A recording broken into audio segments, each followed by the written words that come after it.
धौलपुर जिले के बसेड़ी थाना इलाके के कोयले का अड्डा में विवादित जमीन पर निर्माण करने पर दो समुदायों के लोगों आमने सामने हो गए।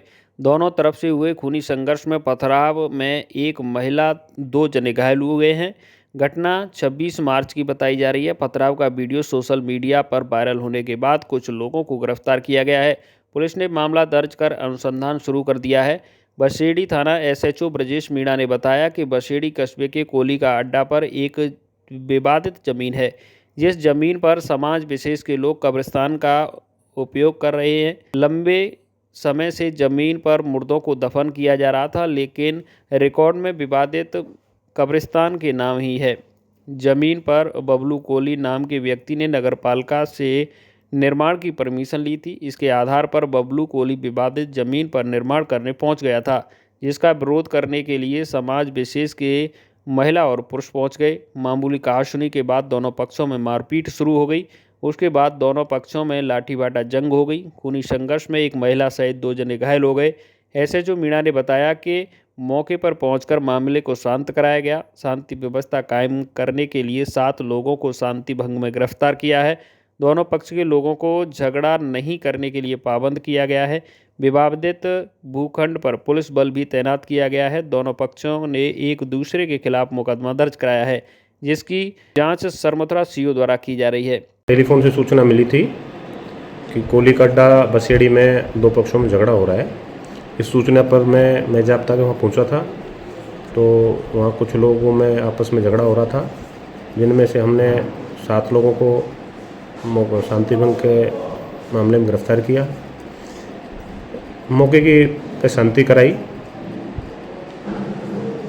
जानकारी पर ज्ञात हुआ कि जो कोयले का अड्डा है वहाँ पर कुछ ज़मीन है जो काफ़ी समय से विवाद चल रही है। विवाद भी एक, वहाँ पर कुछ जो मुस्लिम जाति के लोग बाग थे वो अपने वहाँ पर कब्रिस्तान के रूप में उसको काम में लेते थे, परंतु वो ज़मीन रिकॉर्डली कब्रिस्तान की नहीं थी। वो एक कोली जाति के लोगों के नाम ज़मीन थी। इसमें पूर्व में कोई समझौता हुआ था, जिसमें ये था कि जो मुस्लिम जाति के लोग हैं इसमें कब्रिस्तान अब आगे से नहीं काम में नहीं लेंगे, परंतु जो उनकी कब्र है पुरानी उनमें वो पूजा वगैरह कर सकते हैं। और कोली जाति के लोगों को ये पाबंद किया गया था कि वो इसमें अपना कोई अधिकार नहीं जमाएंगे, परंतु ये रिकॉर्ड में ऐसा कुछ था नहीं, एक समझौता टाइप था। अभी बबलू कोहली ने ये ज़मीन इनके नाम होने की वजह से नगरपालिका से कोई परमिशन ले ली थी निर्माण कार्य की, तो ये बबलू कोहली वहाँ निर्माण कर रहा था। तभी जैसे मुस्लिम जाति के लोगों को पता चला तो वो लोग यहाँ आए, जिनको मना किया। उसी बात पर दोनों पक्षों में आपस में झगड़ा हो गया। झगड़े के संबंध में 7 लोगों को हमने शांति भंग में गिरफ्तार किया और दोनों पक्षों की तरफ से मुकदमे दर्ज कराए गए हैं, जिनका अनुसंधान श्रीमान सीओ साहब अपने सरमथुरा कर रहे हैं।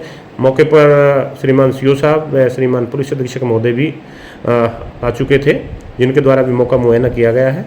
फिलहाल शांति है और दोनों प्रकरणों का अनुसंधान श्रीमान सीओ साहब कर रहे हैं। हमारे कोयले के अड्डे पर मुसलमान समाज की कब्रिस्तान थी, जहाँ पर बबलू कोहली जो कोयले के अड्डा पर रहता है उसने हमारी कब्रिस्तान को तोड़ी दी। बाउंड्री सरकार द्वारा कराई गई थी, उसको बाउंड्री तोड़ दी गई है। और वहाँ पर ईओ साहब ने जो फर्जी पट्टा नगर पालिका द्वारा पट्टा दे दिया गया था, तो उसने हमारी बाउंड्री तोड़ दी है और उसमें अपनी नींव चालू कर दी। और हमने जो कार्रवाई करने की कोशिश की तो वहाँ पर उन्होंने हमारे समुदाय के लोगों को भूमाफिया मिलकर उन्होंने हमला कर दिया है। हमारे लोग घायल भी डले हुए हैं और जो पट्टा फर्जी किया गया है उस पट्टे को नष्ट किया जाए। आज जो उनका रिक्वेस्ट है और इनके खिलाफ सख्त से सख्त कार्रवाई किए जाए। बसेड़ी नगर पालिका से जो पट्टा जारी हुआ है, एक तो उसको नष्ट किया जाए और कोयले के अड्डा पे जो हमारी वो कब्र तोड़ दी गई हैं उनको बनाया जाए और उसकी 4 दीवारें की जाए और जो दोषी कर्मचारी हैं उनको दंडित किया जाए। उत्तर प्रदेश के मेरठ में पति की हत्या के लिए हुए बहुचर्चित ड्रम कांड के बाद अब उन पतियों में मन में भी खौफ का माहौल है, जिनकी पत्नियां शादी के बाद भी अपने बॉयफ्रेंड के साथ किसी न किसी विवाहेतर संबंधों में उलझी हुई हैं।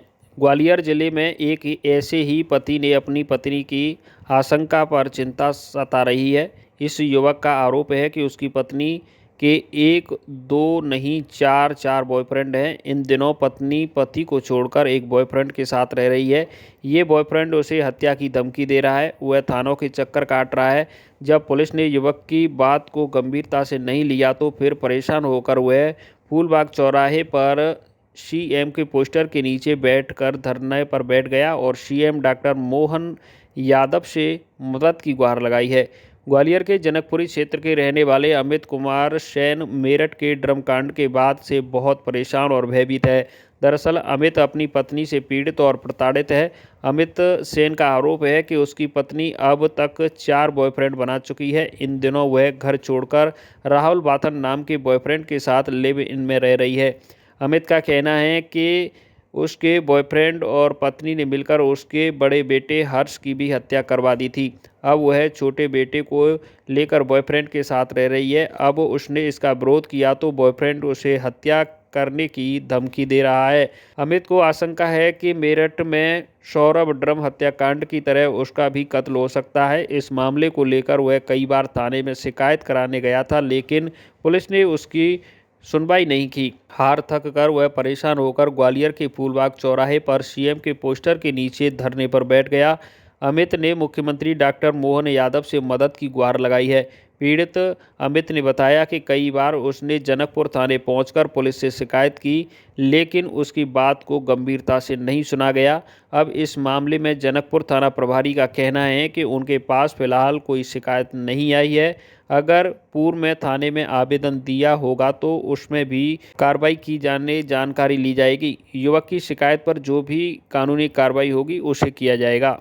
चौराहे पे साहब मुझे इंसाफ नहीं मिल पा रहा है। अच्छा। जी, तो मुझे इंसाफ इसलिए मैं मुख्यमंत्री के पोस्टर के आगे इसलिए बैठा हूँ क्योंकि मुझे इंसाफ नहीं मिल पा रहा है। मैं थाने के चक्कर लगा लगा परेशान, वो 4-5 बार एसपी साहब के यहाँ हुआ है, कोई इंसाफ नहीं मिला मुझे। थाने पर किलेगढ़ थाना, कंबू थाना और जनागंज थाना, अभी तक मुझे कोई सुनवाई नहीं हुई है। और मेरी बॉयफ्रेंड मेरी वाइफ मेरी बॉयफ्रेंड के साथ में रह रही है प्रेजेंट में अभी, और 3-4 बॉयफ्रेंड बना चुके हैं वो पहले से। मेरे बच्चे की हत्या की गई है और इन लोगों ने मेरे बच्चे की हत्या की है।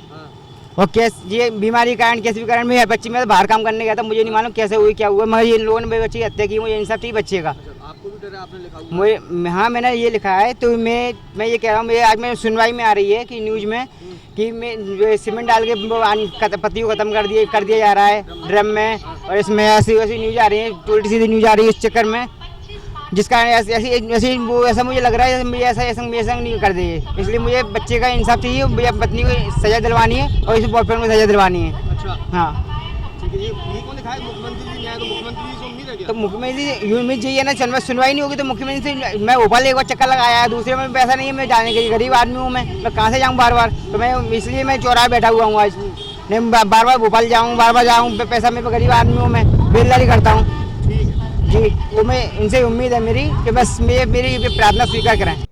इस संबंध में अभी जो है वो थाने पर उपस्थित नहीं हुआ है। अगर वो थाने पर उपस्थित अपनी कोई समस्या बताता है तो उसमें जांच का वैधानिक कार्रवाई की जाएगी, और यदि पूर्व में इसने आवेदन दिए हैं तो उन पर जांच की गई होगी। उस संबंध में जो है आवश्यक वैधानिक कार्रवाई की जा रही है। धौलपुर जिले के बसईडांग थाना इलाके के गरबा का पुरा गांव में शुक्रवार को आपसी रंजिश को लेकर 2 पक्षों में झगड़ा हो गया। झगड़े के दौरान एक पक्ष ने फायरिंग कर दी। इसी दौरान झगड़े को देख रहे 15 वर्षीय बालक को गोली लग गई। गोली लगने से बालक गंभीर रूप से घायल हो गया, जिसका उपचार जिला अस्पताल में चल रहा है। गोली लगने से घायल हुए बालक करण के चाचा रामवीर ने बताया कि गांव के ही भूरा और सौरभ के बीच किसी बात को लेकर झगड़ा हो गया था। झगड़े के दौरान एक पक्ष ने फायरिंग कर दी। इसी दौरान अपने घर के बाहर खड़े होकर झगड़ा देख रहे करण की गोली लग गई, जिससे वह लहूलुहान होकर गिर पड़ा। घटना की जानकारी मिलते ही पुलिस मौके पर पहुंची और स्थिति को नियंत्रित किया। पुलिस ने दोनों पक्षों से पूछताछ शुरू कर दिया और हमलावरों की पहचान कर रही है। पुलिस ने घटनास्थल का मौका मुआयना किया और गोली चलाने वाले व्यक्ति की तलाश शुरू कर दी है। पुलिस मामले की जांच कर रही है। सौरभ में भूरा में झगड़ा हुआ था, करण के गोली लगी है। गोली किसकी लगी है? करण के, मेरे चाचा लड़का करण है। धौलपुर जिले में रमजान के पवित्र महीने का अंतिम शुक्रवार, जिसे अल-विदा जुमा कहा जाता है, मुस्लिम समुदाय के लोग बेहद खास होता है। जिले के सभी मस्जिदों में विशेष नमाज अता की गई, जिसे लेकर लोगों में भारी उत्साह देखा गया। अलविदा जुमे के पहले ही जिले की सभी मस्जिदों को आकर्षक रोशनी और रंग बिरंगी झालरों से सजाया गया है। खास तौर पर बड़ी मस्जिदों में विशेष इंतजाम किए गए ताकि नमाज अता करने वाले लोगों को कोई परेशानी न हो। गुरुवार रात मस्जिदों में शब-ए कद्र की खास इबादत हुई, जिसमें बड़ी संख्या में श्रद्धालु शामिल हुए। लोगों ने पूरी रात इबादत कर अल्लाह से रहमत और बरकत की दुआ मांगी। इस दौरान कुरान की तिलावत की गई और इस्लामिक विद्वानों ने तकरीर पेश की। धौलपुर जिला प्रशासन और पुलिस ने अलविदा जुमा की नमाज को देखते हुए सुरक्षा के सख्त इंतजाम किए हैं। संवेदनशील इलाकों में पुलिस बल तैनात किया गया है ताकि शांति व्यवस्था बनी रहे। अफवाहों पर भ्रामक खबरों को रोकने के लिए साइबर टीम एक्टिव मोड पर रही। अलविदा जुमा के मौके पर मुस्लिम समाज के लोगों ने न केवल खुद के लिए बल्कि पूरे देश और समाज की खुशहाली और अमन चैन की दुआ मांगी। कल अल्हम्दुलिल्लाह अला कुल्ली हाल हम सब ने मिलकर, मुसलमानों ने मिलकर हमारी मस्जिद में जो है इबादत की और नमाज सलात व तस्बीह भी पढ़ाई।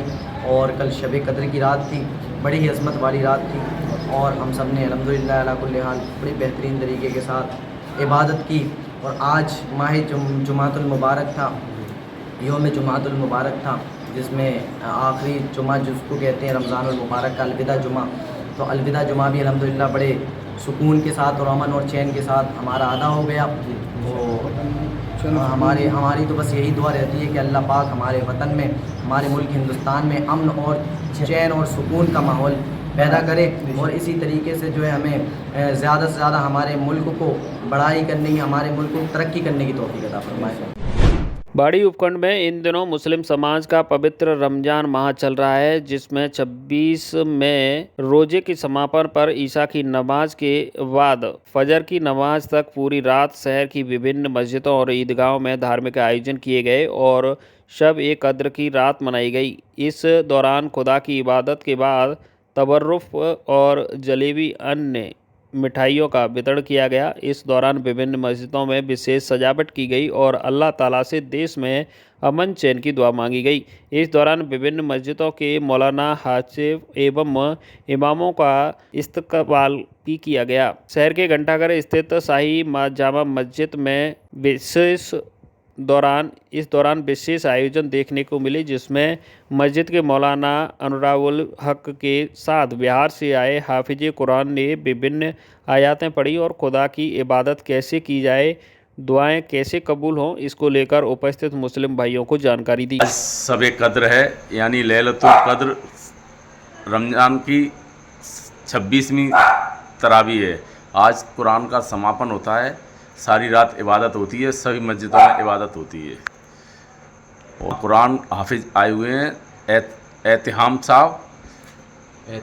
एहतिशाम हाफिज साहब ने कुरान सुनाई है शाही मस्जिद में।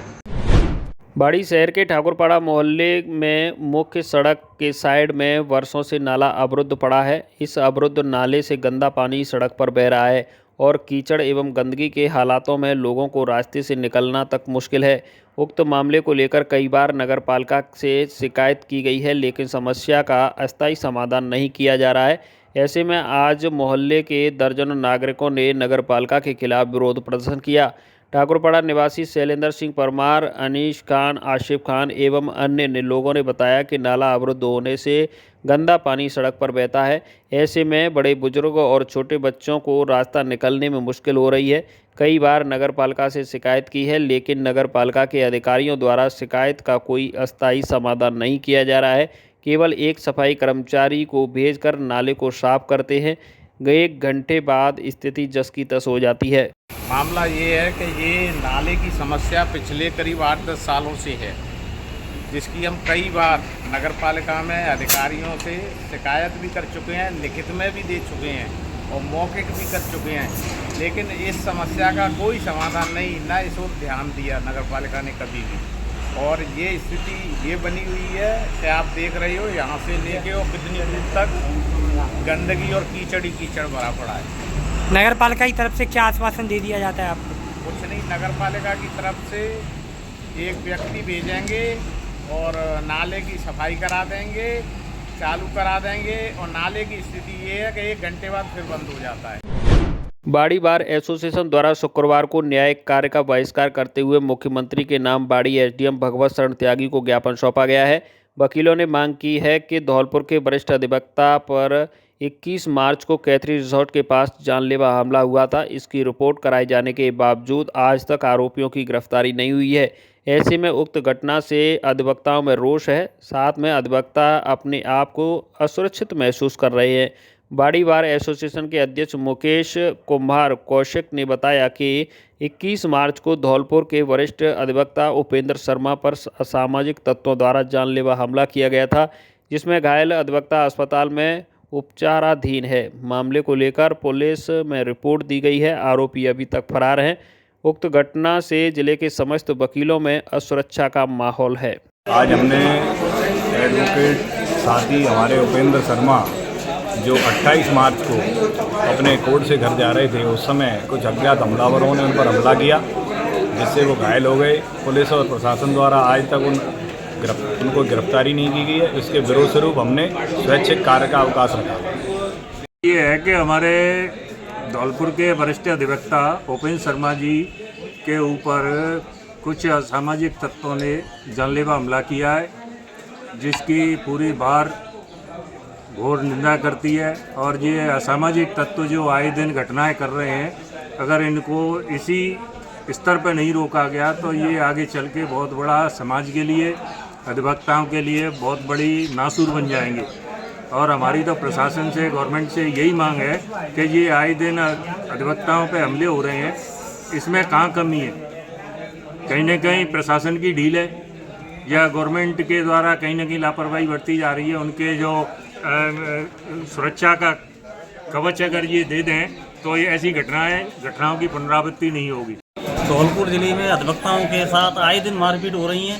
पहले बाड़ी हुई थी, अब धौलपुर के जो मेंबर हैं उपेंद्र कुमार शर्मा जी, उनके साथ कुछ असामाजिक तत्वों द्वारा मारपीट की गई है। तो इसके बारे में हम विरोध प्रकट करते हैं और जब तक मुलजिमान को गिरफ्तार नहीं किया जाएगा, उनके खिलाफ सख्त कार्रवाई नहीं की जाएगी, तब तक ये आंदोलन जारी रहेगा। धौलपुर शहर के कई इलाकों में विद्युत निगम की लापरवाही के चलते सड़क किनारे और नालियों के पास खुले में रखे ट्रांसफार्मर बड़े हादसों को न्योता दे रहे हैं। इन ट्रांसफार्मरों की न तो नियमित देखरेख की जा रही है और न ही उन्हें सुरक्षित रखने के कोई उपाय किए गए हैं। शुक्रवार को पुराना शहर रोड पर सिटी कोतवाली विद्यालय के सामने ऐसा ही एक नज़ारा देखने को मिला, जहां एक विद्युत ट्रांसफार्मर लगभग पूरी तरह नाली में घुस चुका है और उसके बावजूद इससे विद्युत आपूर्ति जारी है। चौंकाने वाली बात यह है कि ट्रांसफार्मर के पास एक मस्जिद के सामने एक विद्यालय स्थित है, जहां लोगों की आवाजाही अधिक रहती है। यदि यह ट्रांसफार्मर गिरता है तो बड़ा हादसा हो सकता है। स्थानीय लोगों का कहना है कि वे कई बार विद्युत निगम के अधिकारियों को इस समस्या की जानकारी दे चुके हैं, लेकिन अभी तक कोई कार्रवाई नहीं हुई है। लोगों ने प्रशासन से जल्द इस समस्या का समाधान निकालने की मांग की है, ताकि किसी अप्रिय घटना से बचाया जा सके। यही नहीं, धौलपुर शहर के अंडरग्राउंड केबल जमीन के अंदर नहीं है, बल्कि नालियां पड़ी मिल जाएंगी। हेलो धौलपुर, नया एकेडमिक ईयर शुरू हो चुका है और इमैनुअल स्कूल्स के एडमिशन प्रोसेसेस भी। अप्रैल 1 से आप अपने बच्चों को इमैनुअल परिवार के साथ जोड़ सकते हैं। इमैनुअल 37 ईयर्स से धौलपुर में एक्सीलेंट एजुकेशन को प्रोवाइड करता है। हम ना ही केवल एकेडमिक एक्सेलेंस को देखते हैं, पर हॉलिस्टिक और ओवरऑल डेवलपमेंट में बच्चों को, आपके बच्चों को बेस्ट तरीके से नर्चर करने की कोशिश करते हैं। Extra curricular activities, faculties, state of art facilities such as libraries, best classroom, smart TVs, auditoriums etcetera हमारे करिकुलम में इंक्लूड होता है। इसमें हम स्पोर्ट्स और अन्य चीजों को भी हम प्रायोरिटाइज करते हैं। यस, आपने सुना ही होगा कि एकेडमिक्स में हमारा स्कूल काफी ज्यादा आपके बच्चों पे ध्यान देता है। साथ ही में हम बाकी सभी क्वालिटीज को नर्चर करने की कोशिश करते हैं। साथ ही में मॉरल एजुकेशन, जो हमारा मेन मोटिव है कि इमैनुअल मिशन स्कूल हमेशा एक गुड सिटीजन्स को तैयार करें, हम उन सारे बातों को भी ध्यान में रखते हैं। मैं आप सबका स्वागत करती हूँ इमैनुअल मिशन स्कूल में। अधिक जानकारी के लिए नीचे दिए गए नंबर पर आप कांटेक्ट कर सकते हैं, या फिर अपॉइंटमेंट्स के लिए आप सुबह 9 बजे से 1 बजे तक स्कूल ऑफिस में भी जा सकते हैं। एडमिशन प्रोसेस शुरू हो गई हैं, जल्दी अपने सीट्स को एनरोल कीजिए। राजस्थान दिवस साप्ताहिक महोत्सव के अंतर्गत शुक्रवार को विकास एवं सुशासन उत्सव का जिला स्तरीय आयोजन किया गया। नगर परिषद के टाउन हॉल में आयोजित जिला स्तरीय कार्यक्रम में प्रभारी मंत्री एवं गृह राज्य मंत्री जवाहर सिंह बेड़म ने शिरकत की। इस अवसर पर मुख्यमंत्री भजनलाल शर्मा की अध्यक्षता में भीलवाड़ा के चित्रकूट धाम स्टेडियम में आयोजित राज्य स्तरीय कार्यक्रम का वीडियो कॉन्फ्रेंसिंग के माध्यम से सीधा प्रसारण किया गया। राज्य स्तरीय कार्यक्रम के तहत कई योजनाओं का शुभारंभ हुआ।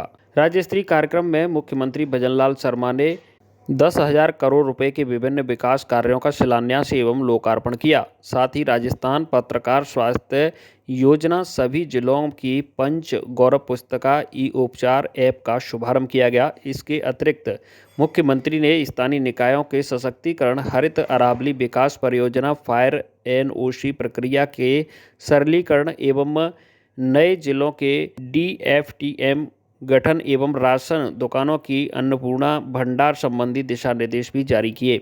जिला स्तरीय कार्यक्रम को संबोधित करते हुए प्रभारी मंत्री ने कहा कि सरकार बहुमुखी विकास कार्य करते हुए सुशासन की संकल्पना को साकार कर रही है। स्वयं सहायता समूहों से लेकर उद्योग निवेश को बढ़ावा देने तक हर मोर्चे पर प्रभावी ढंग से कार्य किए जा रहे हैं एवं जनकल्याण का मार्ग प्रशस्त कर रही है। सरकार ने ERCP को मूर्त रूप दिए जाने की ओर महत्वपूर्ण कदम उठाया है। इस योजना से पूर्वी राजस्थान की भूमि तर होगी, किसानों के जीवन में खुशहाली आएगी। उन्होंने कहा कि इस बार ये संयोग है कि राजस्थान दिवस की तिथि पर नववर्ष संवत्सर एक साथ आया है। इसी दिन एकीकृत राजस्थान का गठन हुआ था। इसी उपलक्ष्य में अलग अलग दिन आयोजित कार्यक्रमों के माध्यम से राज्य सरकार की योजनाओं की क्रियान्वित के प्रयास किए जा रहे हैं। उन्होंने आह्वान किया कि प्रदेश सरकार की योजनाओं को धरातल पर उतारने में सभी अपने अपने क्षेत्र में प्रयास कर रहे हैं और राजस्थान को आगे बढ़ाएं।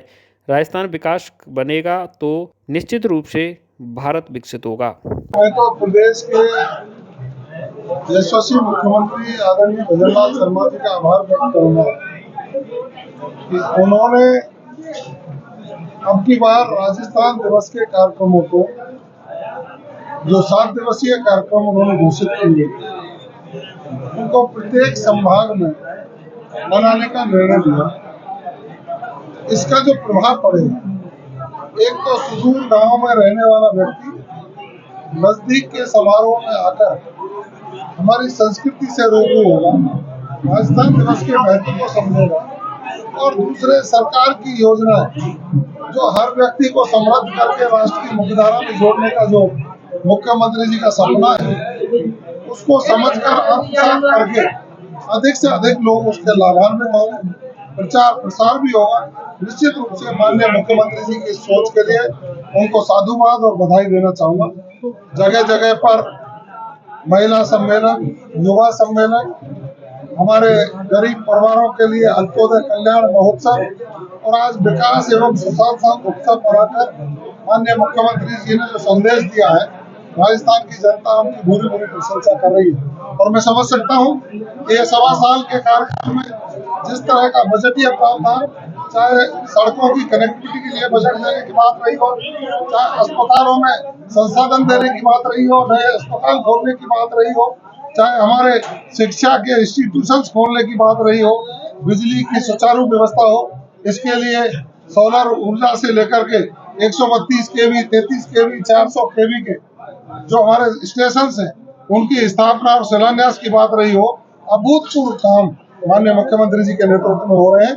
और मैं समझ सकता हूं कि जिस तरह से राजस्थान विकास की गति दौड़ रहा है, राजस्थान विकसित प्रदेश बनेगा और 2047 में जब देश विकसित देशों की श्रेणी में आएगा तो राजस्थान की उसमें अहम। राजस्थान प्रदेश कांग्रेस कमेटी के दिशा निर्देशानुसार जिला कांग्रेस कमेटी धौलपुर की एक आवश्यक बैठक का आयोजन स्थानीय श्याम कॉम्प्लेक्स में किया गया। बैठक के मुख्य अतिथि जिला संगठन प्रभारी अजीत यादव रहे। विशिष्ट अतिथि बसेड़ी विधानसभा प्रभारी प्रशांत उपाध्याय, बाड़ी विधानसभा क्षेत्र के प्रभारी सद्दाम हुसैन, राजाखेड़ा विधानसभा क्षेत्र के प्रभारी नितिन पाल सिंह, वरिष्ठ कांग्रेसी नेता दुर्गादत्त शास्त्री रहे। कार्यक्रम की अध्यक्षता जिला कांग्रेस कमेटी के अध्यक्ष साकेत बिहारी शर्मा ने की। बैठक में राज्य सरकार द्वारा मनमानी एवं राजनीतिक दुर्भावना से की जा रही नगर निकायों एवं पंचायतों की सीमा वृद्धि बाड़ों का परिसीमन विषयों को लेकर विचार विमर्श किया गया। कांग्रेस पार्टी इसका विरोध करती है। इसके विरुद्ध अगर ज़रूरत पड़ी तो कांग्रेस पार्टी संबंधित जिला प्रशासन को ज्ञापन भी देगी। राजस्थान सरकार हर मोर्चे पर विफल है। वह पंचायत चुनाव एवं स्थानीय निकायों के चुनाव का सामना करने से घबरा रही है। धौलपुर जिले के राजाखेड़ा बाईपास पर रहने वाले बासिंदों ने आज जिला कलेक्टर से मुलाकात की और अपने क्षेत्र की क्षतिग्रस्त सड़क का जल्द से जल्द निर्माण कराने की मांग को लेकर ज्ञापन सौंपा है। स्थानीय लोगों का कहना है कि राजाखेड़ा बाईपास रोड पर धूल का प्रभाव ज़्यादा होने के कारण भारी वाहन तीव्र गति से गुजरते हैं तो पीछे चल रहे राहगीरों को आगे कुछ दिखाई नहीं देता है और ऐसे में हादसों का खतरा बना रहता है और सड़क पर चलने में तकलीफ होती है। सड़क मार्ग पर संचालित दुकानों में धूल का प्रभाव ज़्यादा बना रहता है, जिससे दुकानदारों की कठिनाइयों का भी सामना करना पड़ रहा है, जिससे हम व्यापारी को एलर्जी और सिलिकोसिस जैसी बीमारी की आशंका बनी रहती है। दुकानदारों का कहना है कि राजाखेड़ा बाईपास रोड के किनारे व्यापारियों की कभी 50-60 दुकान है, जिसमें धूल से दुकानदारों को सामान खराब हो जाता है और धूल के कारण ग्राहक भी नहीं आते हैं, जिससे दुकानदारों को दुकान का किराया निकालना भी मुश्किल है। वह अपनी समस्याओं के समाधान की मांग करते हुए ज्ञापन सौंपा है। धौलपुर जिले की आंगई थाना पुलिस ने कार्रवाई करते हुए अवैध खनन के प्रकरण में फरार चल रहे 2 आरोपियों को गिरफ्तार किया है, जिनसे मामले को लेकर पूछताछ की जा रही है। थाना प्रभारी संतोष कुमार शर्मा ने बताया कि खनन मामले में वांछित आरोपी पंकज पुत्र जगन्नाथ गुर्जर निवासी नगला कोली सिंघानिया थाना गढ़ी बाजना जिला भरतपुर और रामनरेश पुत्र राजूलाल गुर्जर निवासी निधारा थाना बाड़ी सदर को गिरफ्तार करने में सफलता हासिल की है। थाना प्रभारी ने बताया कि 22 फरवरी 2025 को झील का कोना धौंद रोड से 5 ट्रैक्टर ट्रॉलियों को वन क्षेत्र में चोरी छिपे अवैध परिवहन कर ले जाते हुए पकड़ा था, जिस कार्रवाई के दौरान आरोपी अपने ट्रैक्टर ट्रॉलियों को मौके पर छोड़कर जंगल में भाग गए थे, जिनके बाद 5 ट्रैक्टर ट्रॉलियों को जब्त कर फॉरेस्ट एक्ट में मुकदमा दर्ज किया गया था। उसी प्रकरण में कार्रवाई करते हुए वांछित 2 आरोपियों को गिरफ्तार किया है, जिनसे पूछताछ की जा रही है। धौलपुर जिले की बाड़ी सदर थाना पुलिस ने कार्रवाई करते हुए अवैध खनन कर पत्थर पटौना का परिवहन करते हुए 3 ट्रैक्टर ट्रॉलियों को पकड़ा है। साथ ही 2 आरोपियों को भी गिरफ्तार किया है, जिनसे पुलिस पूछताछ कर रही है। थाना प्रभारी विनोद कुमार ने बताया कि चोरी छुपे अवैध खनन कर रहे ट्रैक्टर ट्रॉली को पत्थर पटौना भरकर परिवहन कर ले जाते हुए बसेड़ी रोड कोल्ड के पास से एक आरोपी लोकेश पुत्र लक्ष्मण गुर्जर निवासी गजनुआ थाना गढ़ी बाजना जिला भरतपुर और खानपुर तिराहा धौलपुर रोड से आरोपी अजय पुत्र भगवान सिंह निवासी मांगरेन थाना गढ़ी बाजना जिला भरतपुर को गिरफ्तार किया है। थाना प्रभारी ने बताया कि ऐसे ही क्षेत्र में देवनारायण हॉस्टल के पास से गुर्जर खानपुर धौलपुर रोड पर एक ट्रैक्टर ट्रॉली को मैं अवैध पत्थर पटौना के जब्त किया गया है एवं आरोपी मौके से भाग गया। आरोपी की तलाश में अलग अलग प्रकरण दर्ज कर विधिक कार्रवाई की जा रही है। धौलपुर जिले के प्रभारी एवं गृह राज्य मंत्री जवाहर सिंह बेडम ने नगर परिषद टाउन हॉल में आयोजित कार्यक्रम को संबोधित करते हुए बाद में विद्युत निगम कार्यालय का निरीक्षण किया। इस दौरान उन्होंने जनसुनवाई में शामिल होकर उपभोक्ताओं की समस्याएं सुनी। प्रभारी मंत्री ने कहा कि राजस्थान में सुशासन की सरकार है, हर व्यक्ति की समस्या का समाधान यह सरकार करेगी। जनसुनवाई में बड़ी संख्या में ऐसे उपभोक्ता पहुंचे जिनके बकाया बिलों के कारण बिजली कनेक्शन काट दिए गए थे, जबकि कुछ उपभोक्ताओं ने अत्यधिक बिजली बिल आने की शिकायत की। प्रभारी मंत्री ने इन समस्याओं के समाधान के लिए विद्युत निगम अधिकारियों को निर्देश दिए कि जिन उपभोक्ताओं का बकाया ज़्यादा है और उनका कनेक्शन काट दिया गया है, वे 30% जमा राशि कर तुरंत बिजली कनेक्शन पुनः शुरू करवा सकते हैं। उन्होंने निगम के अधिकारियों को निर्देश दिया कि उनकी समस्या का भी समाधान हो सके और निगम को राजस्व का नुकसान भी न हो, ऐसा हल निकाला जाए। यह समाधान अगले 2 दिनों के भीतर लागू किया जाए और इसकी रिपोर्ट प्रस्तुत की जाए। इस मौके पर जिला कलेक्टर एवं विद्युत निगम के अधिकारी मौजूद रहे। मंत्री ने अधिकारियों को निर्देश दिया कि उपभोक्ताओं की समस्याओं का जल्द से जल्द निपटारा किया जाए ताकि आम जनता को परेशानी न हो। बाड़ी कस्बे से एक जत्था केला देवी के दर्शन के लिए निकला। पैदल यात्रा पर लाखों की संख्या में दूर दराज से माता केला देवी के मंदिर पर पैदल यात्री जा रहे हैं। प्रतिदिन बाड़ी के कोटपाड़ा से एक टोली रवाना हुई। जय माता दी के जयकारे लगाते हुए भक्त माता के भवन के लिए हुए रवाना। बोहरे कल्ला खिदरपुर वाले एवं पार्षद संगीत शर्मा ने तिलक लगाकर युवा शक्ति को किया रवाना, जिसमें राकेश शर्मा, नवीन शर्मा, पुनीत कपरेला, ध्रुव पंडित, कन्हैया सोनी, धनंजय शर्मा आदि लोग माता रानी के दरबार के लिए पैदल यात्रा के लिए हुए रवाना। धौलपुर शहर के आरएसी रोड स्थित श्री गंगा बेटी मंदिर के परिसर में चल रही श्रीमद् भागवत कथा ज्ञान यज्ञ के अंतिम दिन श्रीमद् भागवत का रसपान करने के लिए भक्तों का सैलाब उमड़ पड़ा। भागवत कथा के अंतिम दिन भगवान के 16,107 विवाह, प्रद्युम्न जन्म, शंभसासुर वध, सुदामा चरित, नयोगेश्वर संवाद, 24 गुरुओं की कथा, कलयुग के राजाओं का प्रसंग, भगवान की विभूतियों की कथा, परिचित, मोक्ष, सुखदेव पूजन, व्यास विधियों और फूल होली के साथ कथा को विश्राम दिया गया। श्री धाम वृंदावन से पधारे कथावाचक आचार्य कृपाशंकर महाराज ने विस्तार से कथा को बड़े ही रोचक अंदाज में वर्णन करते हुए श्रोताओं को भागवत को अपने जीवन में उतारने की अपील की। कथावाचक ने बताया कि श्रीमद् भागवत कथा का 7 दिनों तक श्रवण करने से जीव का उद्धार हो जाता है। वहीं इस कथा को कराने वाले भी पुण्य के भागी होते हैं। धौलपुर जिले में पेंशनर समाज का जिला स्तरीय अधिवेशन 28 मार्च को परशुराम सेवा सदन मचकुंड रोड धौलपुर पर संपन्न हुआ। कार्यक्रम की अध्यक्षता पेंशनर समाज के प्रदेश अध्यक्ष शंकर सिंह मनोहर ने की और मुख्य अतिथि के रूप में कोषाध्यक्ष सतीश बैसला उपस्थित रहे। विशिष्ट अतिथि के रूप में प्रदेश उपाध्यक्ष डोरीलाल SS खंगारुल, अमर सिंह, गोविंद शर्मा, गोपाल सिंह, रामेश्वर दयाल शर्मा, श्याम सुंदर कटारा, समाजसेवी CP शर्मा, पूर्व जेलर व पूरन चंद बोहरा उपस्थित रहे। उपस्थित अतिथियों का संयोजक दयाकांत सक्सेना व जिलाध्यक्ष विशंबर दयाल शर्मा द्वारा साफा व माला पहनाकर स्वागत किया गया। कार्यक्रम में 135 पेंशनर जिन्होंने 80 वर्ष की आयु पूर्ण कर ली है उन्हें सम्मानित किया गया। समाजसेवी CP शर्मा द्वारा धौलपुर के पेंशनरों समाज भवन के लिए 5 लाख रुपए की सहायता राशि देने की घोषणा की। पेंशनर समाज के प्रदेश अध्यक्ष शंकर सिंह मनोहर ने पेंशनर समाज के हित में मुख्यमंत्री द्वारा दी गई 10 घोषणाओं की जानकारी दी गई।